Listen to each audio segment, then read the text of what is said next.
Running an agency doesn't have to feel like juggling flaming chainsaws.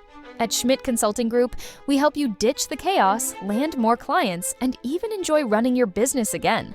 No fluff, no BS, just strategies that actually work. Check us out at schmidtconsulting.group because your agency deserves better. Ready to unlock the secrets of lead generation at the crossroads of art and science? Join us as Amber shares her bold approach to SEO, brand authenticity, and AI tools that deliver real results for businesses. All right, Amber, thanks for joining me today. I really appreciate you taking the time out of your oh-so-busy week to join me. Yeah, I'm so excited to talk to you. So, Amber, tell me myself and a little bit about what the work you do and who do you work with? So I own a lead gen agency. That's what I'm calling it in 2026. I'm fully leaning in because I'm sick and tired of saying, I do websites, I do SEO, I do... Bottom line, I get the phone to ring. That's it. And like my clients, they don't care. They just want the phone to ring. They're like, hey, give me business. And that's what I do. I like working with a variety of clients. I work a lot in tourism. I work a lot in the health and wellness space. And then I have like a fun little niche of clients kind of in like adventure sports, motorsports, off-roading, stuff like that. So a little bit of everything. That stuff like really fills my heart, makes me happy because, you know, I like being on a motorcycle or playing in the dirt. So those client calls are more exciting. Sorry, I'm just going to say it. No, you and me both. How did you get into this type of work? Were you sitting around one day saying, I can't wait to get people more leads? How did this transition happen?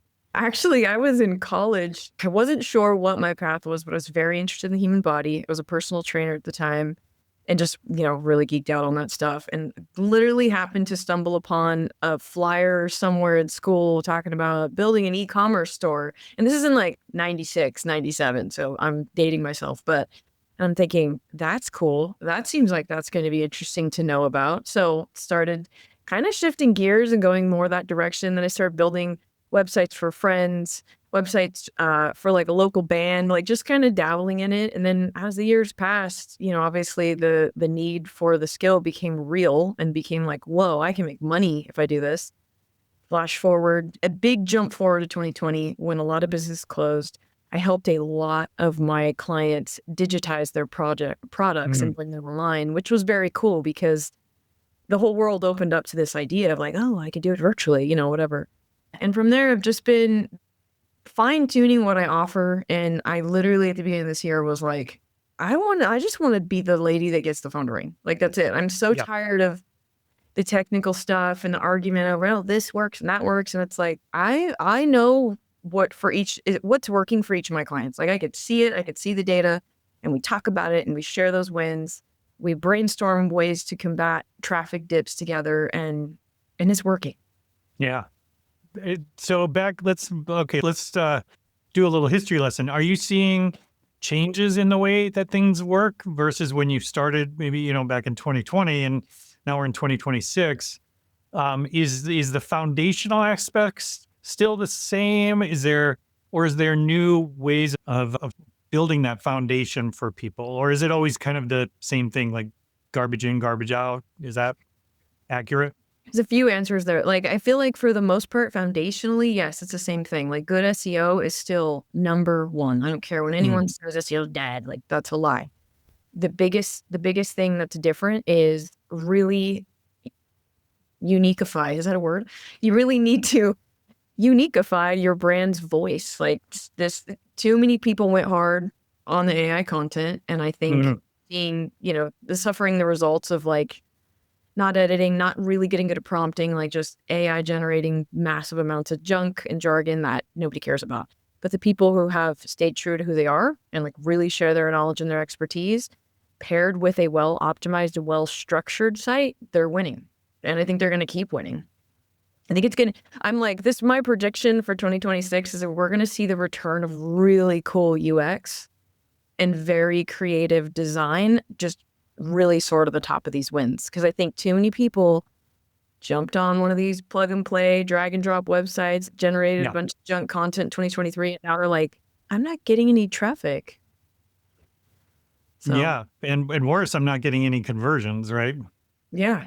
Yeah, they're just bouncing because they're like, what is this? Is this a real business? Like, what do they do? I'm confused. Like, yeah, like, AI can't replace us, but it can really help level us up and help us make leaps and bounds, Yeah. for Did doing it. you were you like a lot of other marketers? Did you first freak out when AI showed up and were like, "Oh no, it's going to take all of our jobs?" And what's been your journey with and relationship with AI as a business owner doing this type of work then? Yeah, that's a good question. I don't think I freaked out, and there's plenty of people who were like, "What are you gonna do?" My mom included was like, "I really worry about what you do with AI." And I think from the beginning, like, I inspected an AI built website right away, and I was like, "This thing's crap. Like, it's missing foundationally so much of what we need from it." Not to mention, like, someone who just says ChatGPT generate a website, cool. Good luck updating it. Like, what, you know what I mean? Like, yeah. No, it's been right out of the gate. I was like, okay, I need to understand this and I need to learn how to leverage it and help me level up. And it's helped me feel like I have additional support and staff. It's helped me do research very, very fast. And it's made me be able to take on more work, maybe too much, but it's me. Maybe tricked my brain. No, I don't think I've ever been scared of it. I've been like, okay, this is a cool tool. Let's figure out how to use it right. Yeah. And especially in the SEO world, because I mean, over the last, year or so, I mean, I still listen to some marketing podcasts and things like that. And the whole idea of AIO, AGIO, LMNOP, whatever we're calling it these days, like the idea of AI getting our search things. And, it hit me like out of the blue. I remember last September or something looking at my website and was like, oh, there was one reference from ChatGPT. Like, where did that come from? And what's your sort of mindset towards the idea of these companies? I see a lot of people showing up and saying, well, I don't just need SEO. I need Claude. I need DeepSeek. I need Perplexity to reference me when people are asking these questions. How are you approaching those sorts of concerns and asks from your clients? I'm teaching them how to look in their analytics and see that it's already happening. Because that's the play with these brands where like, we get you in ChatGPT. You're not here. We're not finding it. And they show a screenshot of the stupid search. I see this happen all the time and it makes me so mad. It happened to me earlier this week. And I responded with a screenshot from Ahrefs that shows how many times they're cited in all the different AIs. And then I also showed them a walkthrough video of how to go into their Google Analytics and at any time see where is Claude referencing you? What dates? How many users did that get you all the way through checkout? Like, it's just empowering people a little bit to not fall for the gimmicky clickbait junk that's landing in their inbox, and they're using that fear-based selling and it works. I'm sure they're scooping up leads, but I give my clients more information and then they're like, oh my gosh, thank you. This makes so much sense. Yeah, right. But search is still king, right? Like, I mean, if you were talking to a small business owner, I don't imagine you would be like, well, we need to really focus on AI search. No. You would still probably tell them like search is still king, right? 100% still king. 100%. Yeah. I think people are searching differently because now, I mean, I'm doing it like crazy. Now I'm like, oh, you can ask this full, robust question and still get great search results generated that sometimes cite your site. But yeah, it's not dead by any means. Google's going to roll over and give up? No, they're just going to keep adapting. Right. Yeah. I mean, again, it's an interesting play because you really do in your line of work have to balance, like you said, like this idea of brand and tone of voice, but also with very technical architectural mapping of like how pages need to be structured and things. How is that really the big challenge, is like kind of threading that needle between sort of art and science in a way? Yeah, and I would say up until about a year ago, I didn't get too in depth with a client, like on a new build. I didn't get too into the weeds with them on the structure of their pages. It was kind of like, this is what you want? Okay, cool. Let's start a wireframe. And now we do it first. We do it first. I explain why. And we usually take a document that they think is done and rip it apart and work on it for probably 30 days before it's like, okay, now your copy's ready to rank. It's ready to convert. And it's interesting for the user to actually click through, because that's, this is the hardest part, is these business owners who are maybe building a website for the first time have the hardest part putting down on paper what it is they offer and to who. Yeah. Really hard for people to do that. And I get it. I have the same struggle, but from an outsider, it's always much easier to kind of point that out. And then as soon as you do, they're like, oh, Yeah. yeah. Yeah. It's the conversation I've had with people too, is that there's SEO is great. I mean, there's ranking, but when people click and then they take a quick look and are like, I'm not reading this, and then bounce out, that SEO is just just getting found is the tip of the iceberg, right? I mean, Google will understand how long are they going to that page and staying there? Are they coming back to the search and searching again, right? Like, Yeah. they watch that stuff, right? All of it. Yes. All of it has to come into accountability. So if people are going to a page and they bounce and they didn't click through maybe a couple pages to get somewhere, then Google's absolutely going to see that and go, maybe this isn't a site we want to recommend. Because I mean, again, I see these, just like you were mentioning, you see these kind of low hanging fruit and fear tactic sort of advertising that's, fill up your blogs. Like, you should be posting 6 blogs a day, and we can automate that. We've got a tool that will just automatically post all of your content to social media in your blogs, and it's a magic. Could tell me that. And you just sit back and just let the money just wash over you like a wave, right? Yes, there's a lot of that, especially on LinkedIn. It's overwhelming. Yeah. Talk to me about that. Comment this and we'll send you our free guide. Yeah, oh my gosh, I feel like I can't even go on LinkedIn anymore. It used to be my favorite resource for leads because there's just the right kind of leads. And now for me anyways, unless I'm down this rabbit hole I need to get out of, but it's just like these guys drop in their N8N model they built. If you comment this, they're going to give you the free guide. And I'm like, you guys are just selling a rinse and repeat copy paste thing over and over and over. That's still really not providing value to the end user, which is that's it. That's the end goal. Yeah. Yeah. That's right. I mean, for those types of things, yeah, I like Reddit, because at least when they do that there, they get shouted down pretty quickly in Reddit versus LinkedIn, where they just get ignored. But I would say, from my experience, I think that's where the key opportunity is, again, it's such a cheesy word, but it's true. Like, authenticity is what is going to grab people's attention these days. And if you can use AI to help you make your authenticity easier to find and easier to explain and easier to view and see, that's great. Yeah, I agree 100%. Yeah. Staying true to the brand, like, all the way through. That's something I tell people. Like, if there's nothing you could do, if you don't have the budget to hire someone to help you with SEO, like, audit all of your messaging across social media, across your Google business page, your website, get it all aligned. It's so important.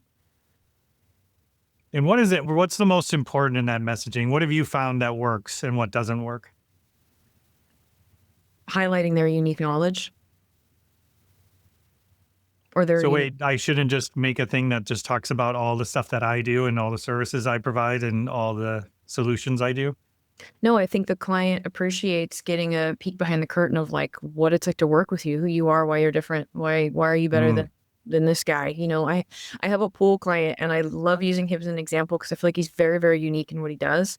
And he has this thing he does with his customers called Pool School. He takes them through Pool School. And I was like, okay, nobody does that. Nobody's taking their clients through this silly little program. It might sound childish, but you're going to remember that. You're going to, after you spend that money, you're going to remember that about him. Or even if you didn't choose to work with him, you're going to remember that about him. And you're going to be like, what if we should want that guy? Like, yeah, that's such a cool, unique, just anything unique like that you can bring out and show throughout all of your channels, I think is a huge way to win. Yeah, because again, as small business owners, you fall into this trap of like, well, I'm a small business, but I want to attract bigger businesses. That would be great. But the way that I do that is that I want to seem bigger than I am. And the way to seem bigger than I am is to put on this sort of show of like how I look like other people and other websites. And then what happens is you just look like everybody else and people can't tell the difference. Yeah.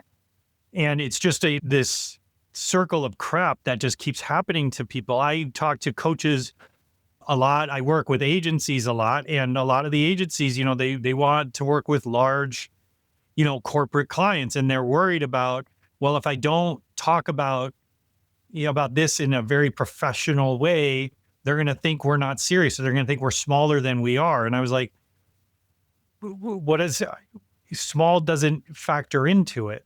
That's not the choice people are making these days. Are these people good at what they do, or are they not good at what they do? And can I easily see that within about 8 to 10 seconds of scanning their page? And can I see working with them too? Because I think Yeah. it gives you a feel like on my website, I go very deep into who I am personally and the things I Mhm. like to do for fun because I want that to resonate with people. And promise you, the people who call me and hire me comment on that. Oh, I see you do this. Oh my gosh, Yeah. I've been out there. We did that. Whatever. It brings you the right kind of clientele, and that's why I did it. You know, if you are a stuffy, boring someone that doesn't go outside, probably not my client. That's just the truth. Yeah. Well, again, I see this with other agencies and, even solopreneurs and things where, like, be careful what you wish for, if you want to be super professional and all these things. And then all of a sudden you've got, people that are going to be, they're just going to be rude, like they're not on board. You're a vendor to them. You're an execution person. You're a throwaway person. You're overhead, and you're not a part of the team. You're not a partner, no matter what you say on your website. Yeah, true. Because people do business with people they like. That's the way the world works. Yep, I love that. That's so true. So as you are kind of growing and the services, like you kind of mentioned this, your services have kind of changed a bit over time, and maybe not exactly the exact offerings, but maybe the way you're doing them. How do you view how you're going about building your business from a services perspective? Are you like, we have this core thing and we'll do these other satellite things if need be, or we'll have a suite of things? How are you thinking? How have you been thinking about your business, and what are you excited about in terms of that? I love that question because one of my tasks is like rethink the offer, like really rethink the offer. I think my core and maybe one and only offer is going to be the combined services that we do that I know will work for people. And that's it. It's no more like, oh, this is an add-on. It's like, no, you want to start ranking tomorrow? You want the phone to ring tomorrow? These are things we got to do. Yep. I love that, because this is the advice I give a lot of folks is what people are buying is not necessarily SEO. They want the outcome of the SEO. That's what they're buying, Yeah. and the outcome that they were promised comes from SEO. And so they need to buy SEO. If somebody told them you could do this by picking cherries off of cherry trees, like they would like, okay, yeah, I'll go get cherries. Right. But no, you get it from SEO. So Yeah. So the more I love that, because this is the same advice I give a lot of folks, is the more clear you can be on what the outcomes are of working with you, the easier it is to sell. And so if you know what works and you can put it together in a package and be like, these are the outcomes you're going to get, and I can promise that, or at least, someone guaranteed if you follow the path that we develop, then it's easier to sell. It's easier for people to buy. Everybody wins. Absolutely. Absolutely. It's less confusion and oh my gosh, internally, systematically for you as a Yeah. business owner, you're not losing your marbles because every customer's got a unique onboarding Oh, experience. They got that's what I'm learning more and more. I'm like, oh man, I gotta way simplify because you can yeah. lose your marbles. And again, like, I work with a lot of agencies that have 40, 70, 100 and some people, and sometimes they've never addressed that. And they have 20 different clients that are all at different sizes and stages, different price points, different hourly rates, different expectation. It's, and they're like, oh, we can't scale the business. Like, yeah, I know. Look, Yeah, no kidding. You because can't. every client is a unique and beautiful snowflake. Every operation, every engagement is a unique and beautiful snowflake. Yeah. And that's not your client's fault, No, you know? it's my fault. It's your fault. Yeah, it's your fault. Because again, we're teaching our clients how to buy from us. That's one mistake that I see happen a lot on people, and that messaging is not showing how to work with you, right? Because people don't know, like, especially with coaches, right? Like, I know people that have never hired a coach in their life, and all of a sudden they are told, like, you need to go get a coach, and they just assume, like, they translate it to like, oh, it's like therapy. So I pay $250 an hour, and I lay on a couch or something and tell you what I want to do with my career or whatever. It's like, no, it's not like that. But if you don't have something to help explain what you're selling, and I don't mean from like a services level, like we do SEO, Yeah. but what they're buying and what that looks like, it's very hard for people to buy. We're used to buying stuff off the shelf, True. And at the and same, and you're also kind of holding them accountable for certain things too, because there's things as a service provider you can't do without them. I need to talk to my clients. I need to know what's happening in their industry that I can't Yes. find doing keyword research, Yeah. Well, back to what you were saying about what's working versus not what's working. Like for 2026, if you were to sit down in front of a room of business owners, small, medium-sized business owners, which is a lot of this audience, what would you tell them to pay attention to this year in terms of the type of work you do?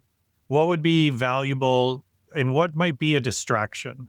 I think I kind of touched on a little bit, but like really locking in on that brand tone, like really locking in on it. Just do an audit of everything you have. Another thing I tell everybody that doesn't, maybe it doesn't end up working with me or can't afford to work with me, I tell them don't sleep on the Google Business Profile, because they're making changes to that sucker. Every month I see something big that's like rolling out. It's new, they're doing different things. So that's a big one. Time waster stuff that I tell people don't stress about. Plugins like Yoast. People get so caught up in those plugins, and I think there's a purpose for them. But when people But they're think like little magic berries that I can just plug into my site and they just make everything so green. wonderful. It's green, I'm gonna rank, like not necessarily like that. I've said that before to people and they're like, what do you don't like it? I'm like, no. I think there's absolutely a place for it, Yeah. but like, please don't rely on that. Don't think like, oh, I'm green, I'm good. Like that's just one slice of the giant pie of SEO. Sure, Absolutely. it might help you write better content, but there's a lot of other tools that you could probably do off your site, writing first and bring it in. That will be even better. I would totally agree with that, because those tools and those types of things can be great time wasters Total time wasters. Yeah. when you could be spending a lot more of your time, like you said, focusing on consistency in your messaging, consistency in your brand experience, and not just even across social media and all those things. Look at their proposals you do. Look at the internal documents and things, and the slide decks and things. If your slide decks and proposals sound very different than how you present on LinkedIn and other places, like, don't be surprised if they're like, wait, is this the same place? And you start to lose some trust points, Oh, absolutely. That's so true. I like that. Yeah. I didn't think about slide Do you decks. think that, what are you hoping for the trajectory of kind of where SEO and things go? Like I mentioned, I listen to these podcasts and, there's a lot of information out there about what people should be focused on and what they should not be focused on. And I remember there was a lot of doom and gloom around, oh, SEO is going to die last year. And all of a sudden it's like, oh, whoops, nope. That's Wait, yikes. Yeah, SEO is That- pulling these AI overviews in. Oh, gosh. yes. Weren't we wrong? I'm hoping for more SEO pros, SEO gurus, whatever they call themselves, to just be honest. I'm so tired of the nonsense. Like, just be honest. Yeah. Why I try to be really straightforward and expose the stuff that's not real. Yeah. Yeah. Cause I've seen, and I've talked to business owners in the past who have some horror stories of like signing up for some of these cheap services. And then, they actually are getting docked because like these places are submitting them to sort of these, link farms and things like that are trying to boost their ranks. But Google already knows like these are link farms, and, Yep. and to your point, like they might be able to show on their thing, like, look, everything's good. Look, we submitted you to like 500 different search engines, and, Google will rank you, and it all looks good for about 30 days. And then all of a sudden it's like, wait a second, why did my emails go to spam now? Yeah. No. Oh my gosh, that's so true. And there's so like the app market around AEO, GEO, whatever you want to call it. Yeah. I tell people like ranking in search, whether that's search engines or AI. So anyway, but yeah, I've been telling people like all these apps that have been coming out has been wild. Like overnight, this will get you Overnight. ranked. No, it's not. It's not. It sounds too good to be true. It is. When it comes to SEO, if it sounds good to be true, it is. 100% it is. But it's magic, Amber. Come on. It's AI magic, right? No, it is a system that you can go to the Google Webmaster Guidelines and read exactly what they want. They literally made a guide. They literally made a book for it. They keep changing it. They they used to change it like once, twice a year. Now they're changing it like every other month. Yeah. So it's a little overwhelming. But that I always tell people, like, when you get approached by one of these things or one of these ads come at you, like, go reference the Google Webmaster Guidelines. Yeah. Google right. also lets its own AI. They're not hiding anything. They're just like, this is the stuff you got to do. Well, and you alluded to this earlier too, is that we also don't need to overcomplicate this, because let's just look at what SEO is all about, is that people are going to Google to ask a question. And if our website has a good answer to it, we can get ranked. Like in the most foundational basic sense, that's what's happening, right? Absolutely.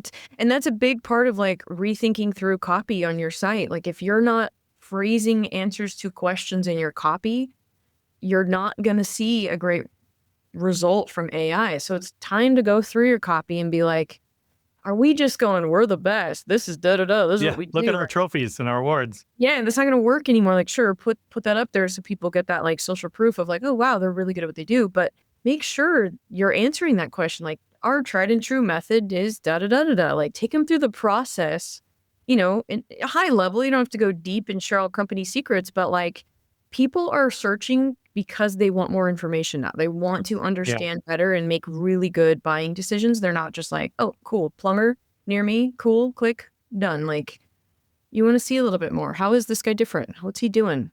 He's not going to rip me off. Why? Like, you just need to know more now. People want to know more.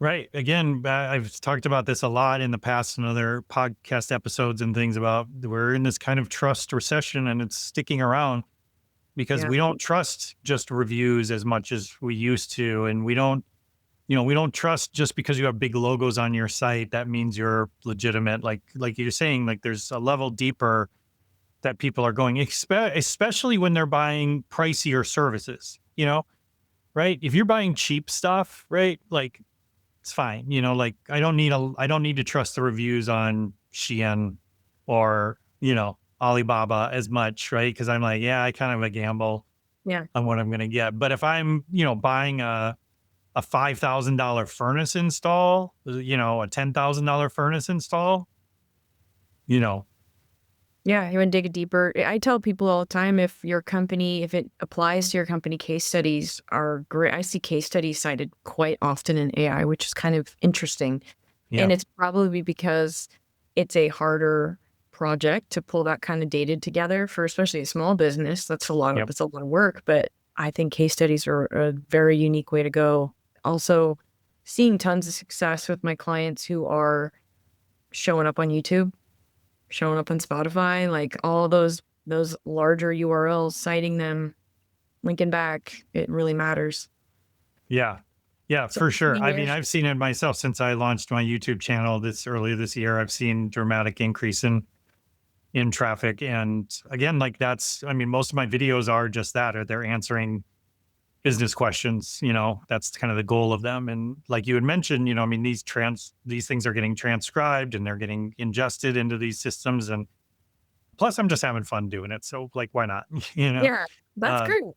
And I think that's cool. I have a client who hates getting on camera, and I keep telling him, but every time you do, I can see the data. Like people care, like you said earlier, people want to buy from people they like. Yeah. So you can get on there. You're not only, building this little fan base, but there's people who are like, I'm excited to work with him. I really like him. 100%.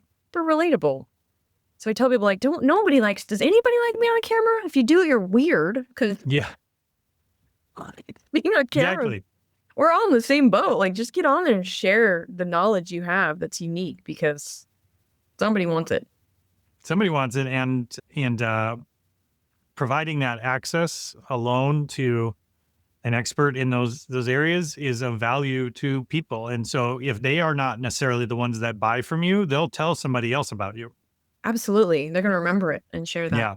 a bit of info. Okay, one last question for you, Amber. So, you've got a lot of advice for clients and things. What is some of your own advice you're taking this year? What are some things that you are focused on working on to grow and improve your business? What are you excited about? Oh gosh, I think I've done a good job in the last few months of like tightening up my messaging on my site, but I'm like really leaning in on LinkedIn and in my newsletter. So I do a newsletter once a week because it's that same thing of like, there's so many scammers out there. I'm so Yeah. tired of hearing about it.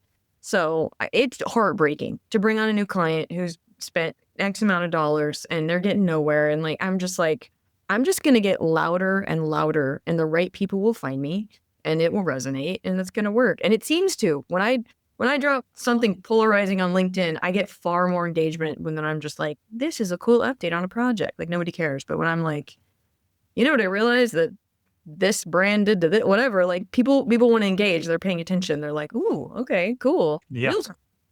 There's too much noise. Just be honest. Yeah, exactly. Be honest, be respectful, but be honest. Yeah. Just straightforward. No crap. There's too much of that out there. Yes. Well, I love that. That's a good place to end on. So, Amber, if I want to get in touch with you, if I want to learn more about your business and reach out and connect with you, where's a good place to go? Where do I find you? theactivemedia.com. That is my home on the web. Awesome. And I'll find you on LinkedIn. I'll have links for everyone in the show description. So make sure you check that out. Find Amber, go and check out her stuff. Amber, thanks so much for taking time out of your day. I know you're crazy busy. You just launched 6 websites in 1 week. So hopefully you get some downtime soon. Yes, hopefully. Thank you so much. This was a blast. Thanks for listening to Schmidt List. If you found this episode useful, a quick review goes a long way. To learn more about the work Kurt does helping businesses grow with more clarity and profit, visit schmidtconsulting.group. Have a great week.